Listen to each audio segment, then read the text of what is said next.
আসসালামু আলাইকুম, welcome back to my channel. আশা করি আপনারা সকলে ভালো আছেন আল্লাহর রহমতে এবং আপনাদের দোয়ায় আলহামদুলিল্লাহ আমিও ভালো আছি। আজকের রেসিপিতে থাকবে তিলের লাড্ডু বা নাড়ু যাই বলেন না কেন, আপনারা এটা কিন্তু খেতে অতি সুস্বাদু। আর বন্ধুরা, এখানে তো তিলের একটা আলাদা টেস্ট আছে না, তার জন্য এই লাড্ডুটা কিন্তু খেতে আরও বেশি সুস্বাদু লাগে। আর বন্ধুরা, এটা আপনারা কিভাবে অতি সহজে তৈরি করতে পারবেন সেটাই আমি আপনাদের সঙ্গে আজকে শেয়ার করব।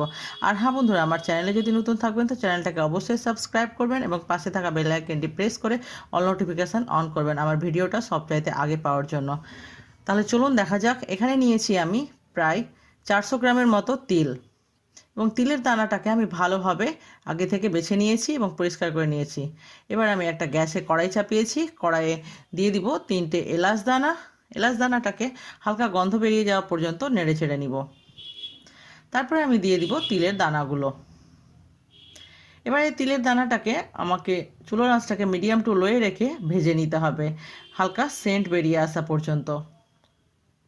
দেখতে পাবেন একটু কালারটাও চেঞ্জ হয়ে যাবে এবং একটু তেলতেলে ভাব হয়ে যাবে।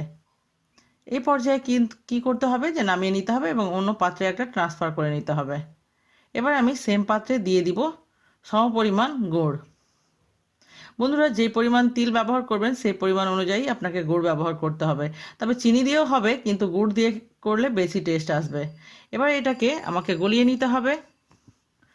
বন্ধুরা, চুলোর আঁচটা বাড়াবেন না, নইলে কিন্তু গুড়টা পুড়ে যাবে। চুলোর আঁচটাকে অবশ্যই মিডিয়াম টু লোয়ে রেখে এই কাজটা করতে হবে। দেখতে পাচ্ছেন গুড়টা আমার মেল্ট হয়ে গেছে। এই পর্যায়ে আমি অ্যাড করে দিব এই তিলের দানাগুলো। এবার এটাকে ততক্ষণ পর্যন্ত নাড়তে হবে যতক্ষণ পর্যন্ত এই ডোটা একটা লাড্ডুর শেপে না চলে আসবে। এভাবে অনবরত কিন্তু নাড়তে হবে, নাহলে কিন্তু নিচে থেকে লেগে যাবে।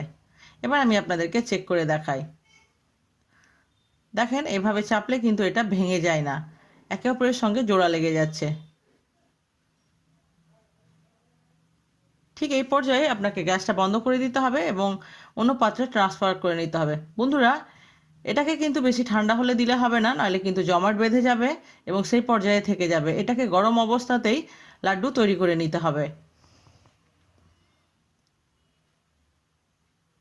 গরম থাকা অবস্থাতেই আমি হাতে একটু ঘি লাগিয়ে নিব এবং অল্প পরিমাণে এখান থেকে কিছুটা অংশ আমি নিয়ে নিব এবং হাতে এভাবে করে চাপবো।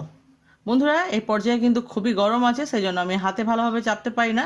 তবে এই হাত এবং ওই হাত থেকে এভাবে চাপা দিলেই কিন্তু দেখবেন একটা সুন্দর লাড্ডু শেপে তৈরি হয়ে যাবে।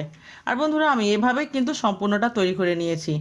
আর দেখবেন যে অংশটা লাস্টে থেকে যাবে ওই অংশটা লাড্ডুটা কিন্তু একটু দাগ আসবে বা একটু ভাঙা ভাঙা টাইপের আসবে, তবুও সেটা কিন্তু লাড্ডুর শেপে তৈরি হয়ে যাবে। আমি আপনাদেরকে পরে দেখাচ্ছি সেটা কিভাবে হবে। এভাবে আমি সম্পূর্ণ লাড্ডুটা তৈরি করে নিব। আর বন্ধুরা, আমার রেসিপি আপনাদের কাছে কেমন লাগলো অবশ্যই আমাকে কমেন্টে জানাবেন, আর একটা লাইক করবেন যেন আমরা প্রোৎসাহিত হই এবং এগিয়ে যেতে পারি। দেখেন, এটা সবচাইতে লাস্টে বলে একটু ক্র্যাক এসছে এই লাড্ডুটার মধ্যে, কিন্তু যেগুলো পরে হবে সেটা কিন্তু বেশ ভালো হবে। আমার সঙ্গে অতক্ষণ থাকার জন্য অসংখ্য ধন্যবাদ। ভালো খান, সুস্থ থাকুন। আবারও দেখা হবে আপনাদের সঙ্গে নতুন একটা রেসিপির সঙ্গে। আল্লাহ হাফেজ।